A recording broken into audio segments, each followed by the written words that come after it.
Hello friends, welcome to my YouTube channel Shiv Vastu analysis. दोस्तों, आप सबका स्वागत हमारे इस एपिसोड में। फ्रेंड्स, आज का जो एपिसोड है वो एक केस स्टडी पे आधारित है। यहाँ पे जो एक रिनोवेशन चल रहा है अहमदाबाद के अंदर, तो वहाँ पे फ्लैट है। तो फ्लैट के अंदर उनको एक समस्या आ गई है। वो थर्ड फ्लोर पे रह रहे हैं और उनकी एक जोन कटा हुआ है। फ्रेंड्स, हमने इसी कंसेप्ट में पहले एक वीडियो बनाई थी जिसमें हमने ग्राउंड फ्लोर की रेमेडी बताई थी। अगर जोन कटा हुआ हो तो आप तांबे के तार से उसको, पीतल के तार से उसको जोड़ सकते हो, ज्वाइंट कर सकते हो और उसको बांध सकते हो। बट वो ग्राउंड फ्लोर में ही संभव है। First floor, second floor and third floor में ये चीज़ संभव नहीं है। और कई बार ऐसा होता है कि गाँवों के अंदर या कहीं पे ये पीतल का आपको तार नहीं मिल पाता, वहाँ पे आप बहुत परेशान होते हो। कंसल्टेंट के पास भी कुछ ऐसा मार्गदर्शन नहीं मिलता कि अब इनके लिए क्या रेमेडी की जाए। तो मेरी ये हर एक वीडियोस कैसी मैं बनाने की कोशिश करता हूँ कि कहीं आप गांव दराज में दूर रह रहे हो और आपका शहर में आना जाना है, तो क्या आप बिना कंसल्टेंट के भी कुछ उपाय कर सकते हो। फ्रेंड्स, हाँ, ये जो मेरी एक कंसेप्ट वाली वीडियो है ये इसीलिए ही हमने डिज़ाइन की है कि आप किसी भी गांव में रहते हो, अगर आपको थोड़ी दिशा का नॉलेज हो, थोड़ी वास्तु की नॉलेज हो और थोड़ी इंटरनेट की नॉलेज हो, और आप यूट्यूब जैसे माध्यम से हमसे जुड़े हो या हमारी चैनल सब्सक्राइब की हो, या आप जो व्यूवर्स है वो उनका फ़र्ज बनता है कि इस वीडियो को इतना शेयर करें कि जिनके घर में ये समस्या है तो वो कैसे भी हमारे साथ इनडायरेक्टली ज्वाइंट हो जाए। फ्रेंड्स, तो ये एक वीडियो की दूसरी कंसेप्ट ये भी है, इसका ये भी फ़ायदा है जो वास्तु कंसल्टेंट अभी अपनी प्रैक्टिस कर रहे हैं, फ्रेश है, उनको कोई सूझबूझ नहीं है कि कौन से जोन को कटा हुआ कहते हैं और कौन से जोन को बढ़ा हुआ कहते हैं। ऐसा तो नहीं है, वो जानते ही है सब कुछ, पर कन्फ्यूज़न में आ जाते हैं। और उसकी क्या ऐसी सरल विधि है कि वो अपने क्लाइंट को सजेस्ट करे तो बहुत ही चंद पैसों के अंदर उस क्लाइंट की समस्या का समाधान हो जाए। फ्रेंड्स, और ये जो वीडियो है वो उन लोगों के लिए भी यूज़फुल है जो अभी कोई कंस्ट्रक्शन कर रहे हैं, रिनोवेट कर रहे हैं, कोई ऑफिस बना रहे, फैक्ट्री बना रहे, या कोई नया मकान परचेस कर रहे हैं, रेंटेड मकान परचेस कर रहे हैं। तो उनको उस मकान के अंदर कौन से जोन कैसी हालत में है, कैसे सर्च करना हो और उनको किस तरह से उसका समाधान करना हो, प्लस जो रेमेडी उनके पास आती है तो वो रेमेडी कितनी पावरफुल है। ऐसा कोई साइंटिफिक इंस्ट्रूमेंट है, ऐसा कोई डाउजिंग इंस्ट्रूमेंट है जिससे पता भी चल सके कि वो रेमेडी 100% है। तो फ्रेंड्स, ये पूरे कंसेप्ट लेके इस वीडियो में हम आपको बताने की कोशिश करेंगे। प्लीज़ ये वीडियो थोड़ी लंबी बनेगी, कृपा करता हूँ आप इसको फास्ट फॉरवर्ड मत करना और इसके स्टेप देखने की कोशिश करना। चलिए, अब हमारा आज के एपिसोड में हम आगे बढ़ते हैं। फ्रेंड्स, ये आपको अभी एक वास्तु दिख रहा होगा। फॉर एग्जांपल, वास्तु अहमदाबाद का है, थर्ड फ्लोर का है। वहाँ पे ये एक फ्लैट है। फ्लैट के अंदर हमने बहुत कुछ छोटी छोटी चीज़ें एकदम जल्दी बताने की कोशिश करेंगे, क्योंकि यहाँ पे किचन परफेक्ट है, यहाँ पे शौचालय भी परफेक्ट है, बेडरूम भी एक परफेक्ट है, और यहाँ पे आप देखेंगे तो वायव्य कोण के अंदर किचन है, और यहाँ पे आप देखेंगे तो एक ड्राइंग रूम है जो अग्निकोण के अंदर। तो इस पर हम चर्चा नहीं करें, पर यहाँ पे कहीं पे एक आपको प्रॉब्लम दिख रही होगी। अगर कंसल्टेंट तो तुरंत ये प्रॉब्लम पकड़ लेंगे। फ्रेंड्स, यहाँ पे इनकी एंट्री ईस्ट की है, और ये आप देखोगे तो ये कॉर्नर कटा हुआ है। इनकी जो आउटर वॉल है जिसको हम कहते हैं वास्तु मंडल की वॉल, ये वॉल ये जा रही है, यहाँ से ये यूं गई, यहाँ से यूं गई और यहाँ से यूं गई, यहाँ पे डोर हो गया और यहाँ से ये यूं गई। ये जो आपको दिख रहा है ये पोर्शन इनका कट रहा है, और दुर्भाग्य से ये पोर्शन आ गया है नॉर्थ ईस्ट कॉर्नर, वास्तु पुरुष का सिर। अब इसकी फुल लेंथ देखेंगे तो यहाँ से हम इधर इसको काउंट करेंगे, यहाँ तक काउंट कर रहे हैं हम इस वॉल तक, तो ये 37 प्लस 3 फीट यानी 40 फीट लंबी ये प्रॉपर्टी है। समझना, ये 40 फीट लंबी प्रॉपर्टी है। इसमें 3 फीट यूं और 3 फीट यूं का ये एक कटा हुआ है open to sky. Third floor है, इसके ऊपर कुछ शेड नहीं है, कोई शीट नहीं है, कुछ भी नहीं लगा, ओपन टू स्काई दिख रहा है। और ये 37 फीट यानी 37 फीट पूरा कंस्ट्रक्शन एरिया है, उसमें एक द्वार दे रखा है। तो ये जो छोटा पोर्शन है 3 फीट बाई 3 फीट का, तो हमें इस जोन को कहेंगे कि इस वास्तु का नॉर्थ ईस्ट कटा हुआ है।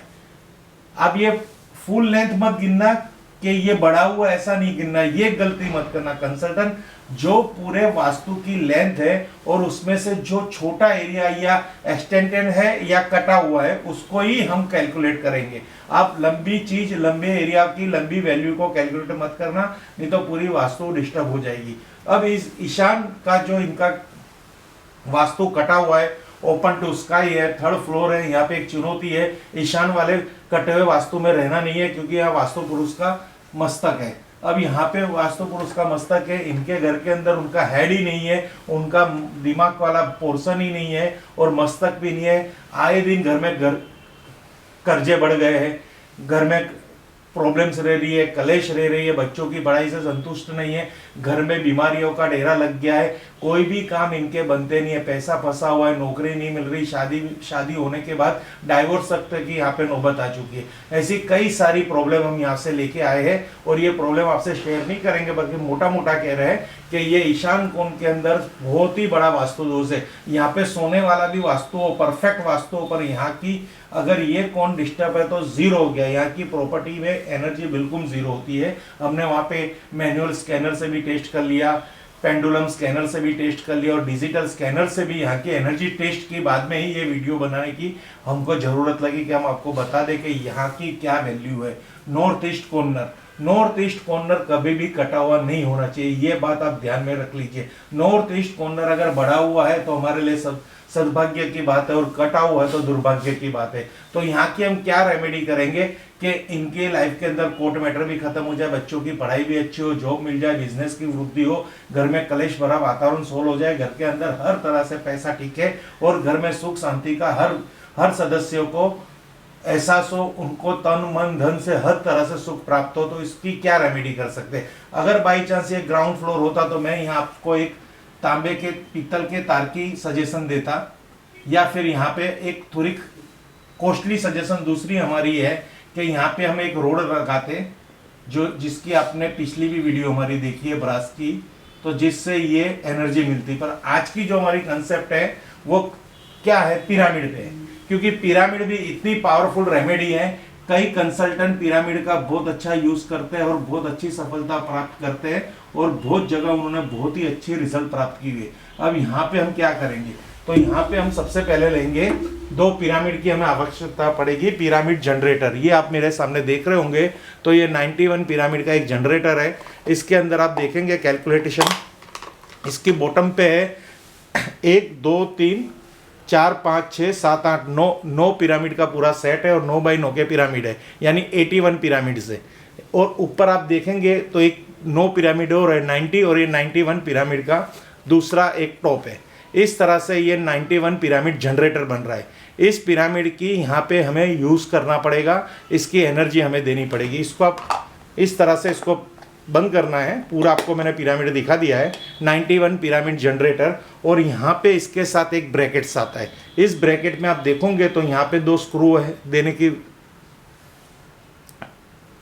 फैसिलिटी है, नीचे भी 2 स्क्रूइंग करने की फैसिलिटी है, और यहाँ पे ग्रिप बना रखी है कि 91 पिरामिड इसमें सेट हो जाए। ये इस तरह से पूरा कंसेप्ट है। यहाँ पे 2 पिरामिड की आवश्यकता होगी, यानी मैं 2 पिरामिड ले रहा हूँ। आप देखोगे ये 2 पिरामिड 91। अब ये पिरामिड का किस तरह से यहाँ पे यूज़ करना है, तो एक पिरामिड हमें यहाँ लगाना है इस वाले पोर्शन में, यहाँ पे दीवार पे हुक करके इस तरह से लगाना है। आप यहाँ पे देखोगे तो ये पॉइंट वाला जो पिरामिड का जो टॉप है वो अपर साइड रहना चाहिए और 91 पिरामिड नीचे की साइड रहना चाहिए, और ये इस तरह से इस वॉल पे सेट हो जाएंगे। यानी अगर हम देखेंगे तो ये कॉर्नर की ये वॉल है तो ये ऐसे दिखेगा हमें। एक पिरामिड यहाँ आ जाएगा और दूसरा पिरामिड इस वॉल पे आ जाएगा। इसको भी हम यूं लगाएंगे, यूं, यानी दोनों तरफ 2 पिरामिड लगा के हम यहाँ पे ये एक एनर्जी क्रिएट करेंगे। फॉर एग्जाम्पल ये एक पिरामिड इस वॉल पे आ गया और एक पिरामिड इस वॉल पे आ गया, ये ब्रैकेट लगा हुआ है और इसके ऊपर ये पिरामिड पूरा बन जाएगा इस तरह से। अब ये पिरामिड क्या वर्क करेगा कि यहाँ की जो नेगेटिविटी एनर्जी है उसको पीरा यानी एनर्जी, मिड यानी ऊर्जा, पीरा यानी ऊर्जा, मिड यानी सेंटर, यानी सेंटर में से उत्पन्न होने वाली पिरामिड की एनर्जी जो इस एरिया को एकदम पॉजिटिव बना देगा। ये पिरामिड की वाइब्रेशन बन के ये वॉल यहाँ शिफ्ट हो जाएगी और ये वॉल यहाँ शिफ्ट हो जाएगी, तो ये पूरा राइट एंगल हो जाएगा। ऐसा कंसेप्ट है शास्त्र के अंदर। रेमेडी, पार्ट ऑफ रेमेडी ये कहती है कि पिरामिड यहाँ और यहाँ लगाने से ये पूरा पार्ट क्लियर हो जाएगा, जिससे ये पूरा ईशान कोण 90% 90 डिग्री हो जाएगा। पूरा वास्तु ऑलरेडी 90 डिग्री है। यहाँ वास्तु का बंधन यानी ईशान कोण बंध जाएगा तो वास्तु दोष धीरे धीरे समाप्त होगा। थोड़ा समय लगेगा, बाद में रिजल्ट आएगा, पर 100% रिजल्ट आएगा। 2 पिरामिड यहाँ पे लगाने की आवश्यकता 100% है। ये ओनली फॉर रेमेडी जो है ईशान कोण की नहीं है। यहाँ पे अग्नि कोण में भी ये हो सकता है, नैऋत्य कोण में भी ये हो सकता है और वायव्य कोण में भी हो सकता है। कोई भी कोण के अंदर, कोई भी कोने के अंदर ये अगर डिजाइन बन रही है, कॉर्नर कट हो रहा है, फॉर एग्जांपल ये इस तरह से, ये यहाँ पे समझो नैऋत्य कोण कट गया, हो गया कटिंग कॉर्नर।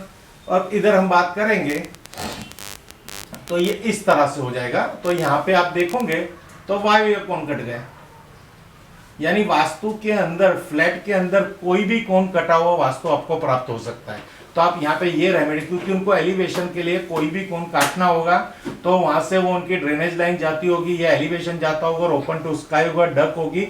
तो यहाँ पे ये रेमेडी आप कर सकते हो। बहुत ही इजी रेमेडी है, बहुत ही कीमत वाली नहीं है, चीप रेमेडी है। 2 पिरामिड लगा दीजिए, हमारी संस्था में अवेलेबल है, मार्केट में अवेलेबल है, पूजा भंडार की दुकान में अवेलेबल है, हमसे कंसल्ट करके खाली मंगा लीजिए। अब ये पिरामिड में एक डील और है, इसमें एक रूल्स रेगुलेशन ये है कि पिरामिड एनर्जाइज किया हुआ होना चाहिए। अगर इसको रेकी से एनर्जाइज नहीं किया होगा तो यहाँ पे ये रिजल्ट नहीं देगा, क्योंकि ये फाइबर का पिरामिड है, यानी इसको स्पेशली हमें एनर्जाइज तो करवाना ही पड़ेगा। आपके वहाँ पे कोई हीलिंग कंसल्टेंट हो तो उनको इनवाइट कर लीजिए, मार्केट से पिरामिड लेके पिरामिड एनर्जाइज कर लीजिए। अगर आप उनसे भी कहोगे तो वो भी आपको प्रोवाइड करेंगे। अभी हमारे पास जो टेस्टिंग मशीन है, ये 2 पिरामिड में आपके सामने रख रहा हूँ। अब इस पे हमारे जो हर एपिसोड में हम कुछ ना कुछ टेस्ट करते हैं, तो आज हमारे पास जो आपको नया इंस्ट्रूमेंट से इंट्रोड्यूस कर रहा हूँ वो है डाउजिंग इंस्ट्रूमेंट पेंडुलम स्कैनर। अब मैं यहाँ पे देखूंगा कि ये 2 पिरामिड की ऊर्जा कितनी है। अगर ये क्लॉकवाइज मूव हो रहा है और इसकी गति धीरे धीरे धीरे धीरे बढ़ रही है, ये इतनी चंद सेकंडों में अपनी गति को बहुत ही पावरफुल फोर्स में ले जा रही है। देखिए, ये है पिरामिड की एनर्जी, ये है हीलिंग की हुए पिरामिड की शक्ति का एहसास, उसका पूरा प्रैक्टिकल वीडियो जो आप खुद समझ सकते हो। अगर मैं इसको इस तरह से पकड़ूंगा थोड़े मिनटों तक, तो ये जो मेरा पेंडुलम है, कॉपर हैंडल पेंडुलम, वो इतना मूवमेंट में आ जाएगा कि जैसे आपको हम हमारा पंखा जो चालू करते हैं, ये देखिए, ये देखिए, ये एनर्जी देखिए, मेरा हाथ बिल्कुल स्टेबल है। ये पूरी एनर्जी इस पिरामिड की इर्द गिर्द ओरा से उत्पन्न होने वाली वाइब्रेशन की है, जिससे ये पेंडुलम यहाँ पे स्कैनिंग हो रहा है। ये एनर्जी अगर आपके पिरामिड्स में है तो 100% आपके वास्तु का कोई भी कोना कटा होगा तो आप इस रेमेडी के द्वारा उसको क्लियर कर सकते हो। थैंक यू फ्रेंड्स, हर हर महादेव। जाते जाते आपको कुछ भी कन्फ्यूज़न है, कोई भी आपके प्रॉब्लम से एक मैप बना के भेज दीजिए। मैप हमेशा ग्रिड में होना चाहिए, पर ग्रिड में मैप नहीं है तो आपकी लाइव लोकेशन भेज दीजिए, हम वहाँ से आपकी एक दिशा निकाल लेंगे। खुद हम हमारी तरह से ट्राई करेंगे। थोड़ा एक लेंथ वेरेंथ भी आप हमके लिख को भेज दीजिएगा तो हम कर सकते हैं। फ्रेंड्स, इस वीडियो में कोई भी आपको परेशानी है तो आप हमारी इस व्हाट्सअप पर हमें संपर्क कर सकते हैं, मेल कर सकते हैं, ईमेल कर सकते हैं, आप फेसबुक पर जाके हमें, ट्विटर पर जाके हमें कनेक्ट भी हो सकते हो। Thank you friends, her her Mahadev, her her Mahadev, her her Mahadev.